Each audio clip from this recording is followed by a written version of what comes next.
मई जून में ज़्यादा मर्डर होते आई है वर्षों से। अप्रैल मई जून जब तक बरसात नहीं होती है ये सिलसिला जारी रहता है, क्योंकि ज़्यादातर किसान को कोई काम नहीं रहता है। एक बरसात होने के बाद लोग कृषक समाज के लोग व्यस्त हो जाते हैं और घटनाएं घटती है। आपको अगर बिहार के इस पुलिस अफसर के बयान का संदर्भ नहीं समझ आया तो ये पूरी कहानी तो हम बताएंगे ही, लेकिन आप समझिए कि वो पुलिस अफसर के पास कितनी बेशर्मी, कितना ज्ञान चाहिए होगा और कितनी निर्लज्जता चाहिए, जिसमें पुलिस वाला ये कह रहा है, पुलिस के अफसर साहब ये कह रहे हैं बिहार में हत्या इसलिए हो रही है क्योंकि वहां बेरोजगारी। नवयुवक ज्यादा पैसा के लिए सुपारी किलिंग शुरू कर दिए हैं, तो एक नया सेल इसी माह हम लोग गठन किए हैं। वो सेल का काम होगा कि जितने पूर्व के शूटर्स हैं, कॉन्ट्रैक्ट किलर्स, सुपारी जो लेते हैं मारते हैं, वो ऐसे लोगों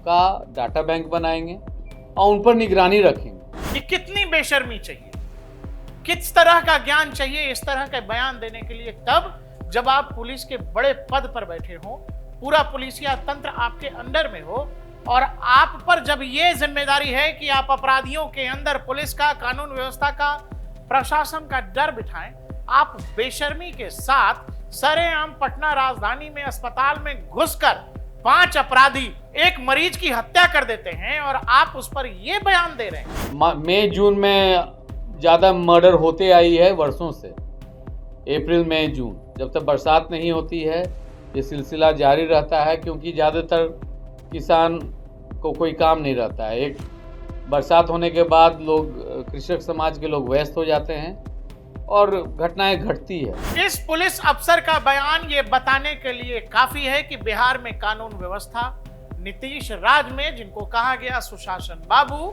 जो बार बार जंगल राज और बाकी कहानी बताकर पिछले कई सालों से बिहार की सत्ता में बैठे हुए हैं। जब आप अखबारों की हेडलाइन ये देखेंगे जिसमें कहा जा रहा है कि 11 दिन में 31 मर्डर, क्यों खून से रंग रही बिहार की धरती, क्रिमिनल्स के निशाने पर पटना के कारोबारी। इसके अलावा बिहार के पटना के बड़े प्राइवेट अस्पताल में घुसकर मरीज को मारी गोली, बक्सर निवासी को मारने आए थे 4 लोग, कहा गया है 5 लोग थे।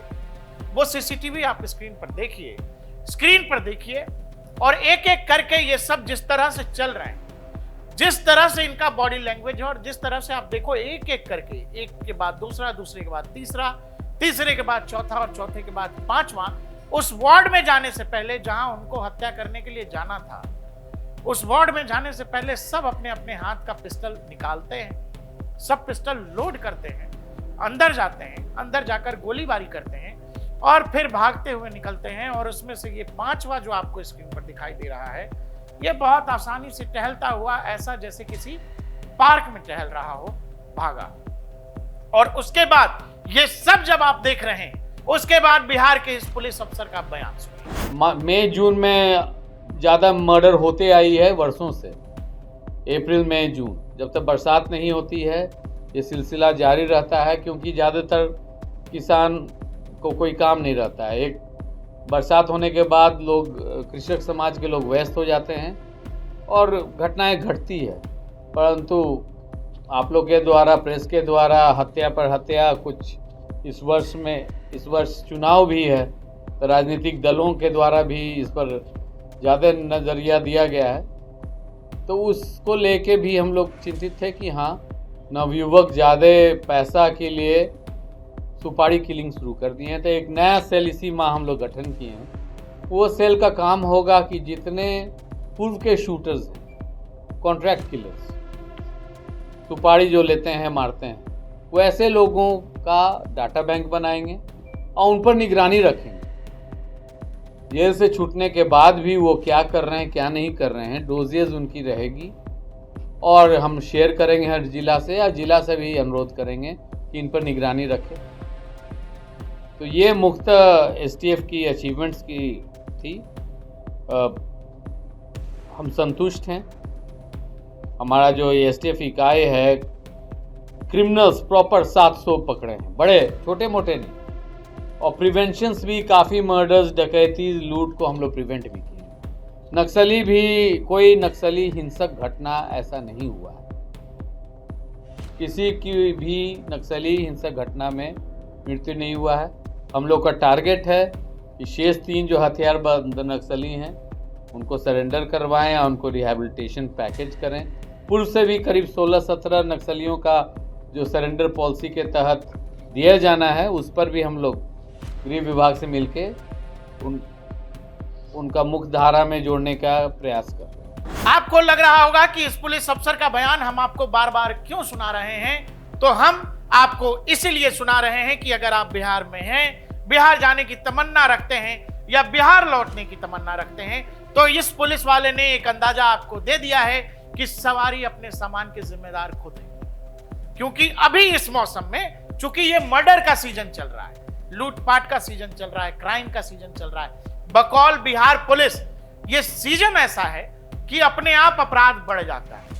आजकल अगर आप डॉक्टर से बात करें तो डॉक्टर आपको बताएंगे बारिश का सीजन उनके लिए बड़ा अच्छा होता है, तो वो उसे अपना सीजन बताते हैं कि क्या मतलब कि मरीज क्लिनिक में ज्यादा आता है। वैसे ही बिहार पुलिस ने यह बताया कि बिहार में अभी मर्डर, अपराध, क्राइम का सीजन चल रहा है, तो बिहार में यानी कि आप अपनी जिम्मेदारी खुद करिए। यह केवल बात पुलिस वाले की नहीं है। बिहार सरकार में मंत्री अशोक चौधरी जो कुछ घटना को लेकर कह रहे हैं, एक बार इनको भी सुनिए। हॉस्पिटल के अंदर में हमको जानकारी नहीं है, अब अस्पताल प्रशासन क्या कर रहा था आपको देखना पड़ेगा, सीरियस मामला। तो अशोक चौधरी तो साफ कह रहे हैं कि प्राइवेट अस्पताल है, सुरक्षा की व्यवस्था करनी चाहिए थी, वो राज्य की जिम्मेदारी नहीं है, वो मुख्यमंत्री नीतीश कुमार की जिम्मेदारी नहीं है, वो बिहार पुलिस की जिम्मेदारी नहीं है, प्राइवेट अस्पताल था, उनको खुद करना चाहिए। केवल अशोक चौधरी नहीं, आगे चलिए केंद्रीय मंत्री हैं जीतन राम मांझी, वो क्या कह रहे हैं। देखिए, पारस हॉस्पिटल कोई सरकारी संस्था नहीं है, वो निजी संस्था है। वहाँ का क्या प्रतिबंध उन लोगों का रहा है, उन लोगों को सोचना चाहिए। अब घूस करके मारा है तो किसी साधु को नहीं मारा है, आपस में गैंगवार का मामला है, वो लोग तो कहीं भी कुछ कर ले सकते हैं। सरकारी महकमे में, सरकारी अस्पताल में रहता है, अगर बात हो तो मैं कर सकता हूँ, लेकिन उसके बावजूद भी घटना घटी है। अब देखें कि चाहे जो भी घटना घटी है उसकी त्वरित कार्रवाई होती है। और अब तो नीतीश कुमार जी ने एक नया आयाम शुरू कर दिया है कि जो ऐसे कल्प्रिट होते हैं उनको ठोक दिया जाता है, उनको इनकाउंटर कर दिया जाता है। तो आप देखिएगा, बहुत लोग इनकाउंटर के चक्कर में पड़ेंगे। तो हम समझते हैं कि भय उत्पन्न होना चाहिए और उत्पन्न हो रहा है। ये एक्सीडेंटल है कि वहाँ कर लिया, इसमें पारस को चाहिए था अपना उसका सुरक्षा व्यवस्था चुस्त रखना चाहिए था। सिर्फ वो लोग पैसा लेते हैं, मरीजों से काफ़ी पैसा उगाते हैं, उनकी सेवा और उनका सुरक्षा पर ध्यान नहीं देते हैं। ये स्पष्ट होता है कि उनको सावधान रहना चाहिए। मैंने आपको बिहार के पुलिस अफसर की बात सुनाई, आपने अशोक चौधरी मंत्री साहब की भी बाइट सुन ली, आपने जीतन राम मांझी केंद्रीय मंत्री को भी सुन लिया। इन तीनों ही बातों में एक कॉमन चीज है, वो कॉमन ये कि बिहार की अगर आज ये दुर्दशा है तो उसके पीछे थॉट प्रोसेस क्या है, लोग सोचते कैसे, जिसके ऊपर ये जिम्मेदारी है, जो वर्दी देखकर अपराधियों की रूह कांप जानी चाहिए, वो खुद बता रहे हैं कि युवक बेरोजगार हैं, उनके पास काम नहीं है, नए युवक हैं, पिस्टल, बंदूक, इन सब के उसमें जाकर के थोड़े थोड़े पैसों के लिए ये सब कर रहे हैं। तो आप ये बताइए, ये सब रोकने की फिर किसकी जिम्मेदारी है? इसलिए मैंने आपसे कहा कि आप बिहार में हैं तो आप अपने सामान की जिम्मेदार खुद हैं। ठीक वैसे जैसे बसों में बिहार में लिखा रहता है कि सवारी अपने सामान की जिम्मेदार खुद है, चोर आएगा चोरी करके जाएगा तो फिर आप बस वाले को नहीं कह सकते। ठीक वही हिसाब किताब बिहार पुलिस ने अपना लिया है। आपके साथ क्राइम होगा, आपकी हत्या हो सकती है, आपके घर में लूटपाट हो सकती है, आप अपनी सुरक्षा का इंतजाम खुद करें, नहीं तो फिर आप कंप्लेन मत करिएगा कि बिहार पुलिस को। क्यों? क्योंकि ये तो सीजन चल रहा है। मई जून में ज़्यादा मर्डर होते आई है वर्षों से, अप्रैल मई जून, जब तक बरसात नहीं होती है ये सिलसिला जारी रहता है, क्योंकि ज़्यादातर किसान को कोई काम नहीं रहता है। एक बरसात होने के बाद लोग, कृषक समाज के लोग व्यस्त हो जाते हैं और घटनाएं घटती है। ये जो भाई साहब हैं पुलिस वाले, ये दरअसल किसी जमाने में मौसम वैज्ञानिक बनने की इच्छा रखते थे, गलती से पुलिस में भर्ती हो गए, तो इनको इस बात का अंदाजा नहीं है कि अपराध को कैसे टैकल करना है और मौसम की भविष्यवाणी का आधार कुछ और होता है।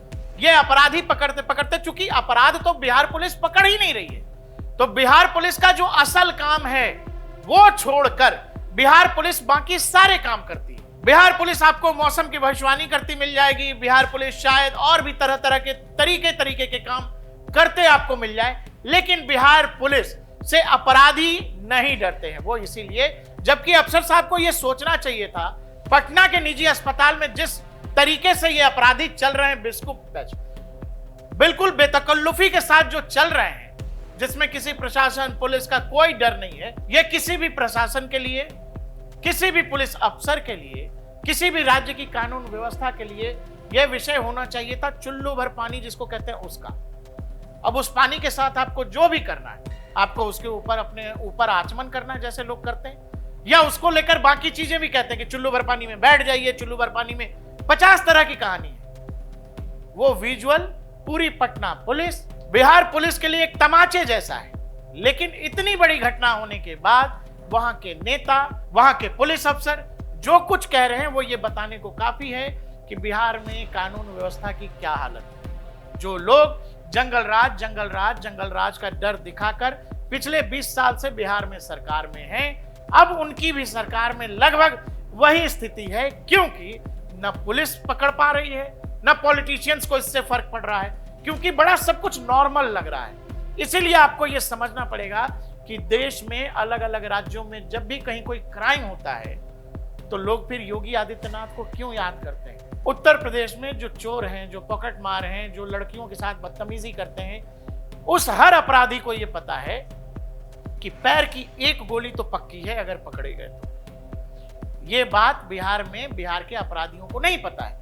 उनको यह पता है कि बिहार के थानों में वहां के थानेदार, वहां के पुलिस वाले, वहां के सिपाही, ये सब चादर तान के सोते रहते हैं। उनके पास कुछ भी हो सकता है, ये भी कि वो मौसम की भविष्यवाणी करते हैं, लेकिन उनके पास अपराधी को पकड़ने का, अपराधी को डराने का, कानून व्यवस्था को लागू करने का वो जो पुलिसिया हनक होती है, वो जो वर्दी का रौब होता है, वो बिहार पुलिस ने खो दिया है।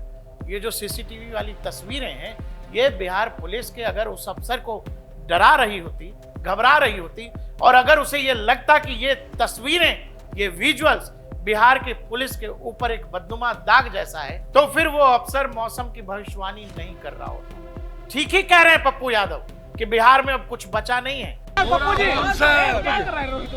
नर्स सुरक्षित, न डॉक्टर, अब कुछ बाकी है बिहार में। 200 मीटर पर हेडक्वार्टर, बगल में थाना, और उस कैदी के साथ 12 राइफल, और उसके बाद डॉक्टर पर क्या बच गया है? कुछ बच गया है सर, कुछ बच गया है। बिहार के 13 करोड़ लोगों के जीवन पर हमला।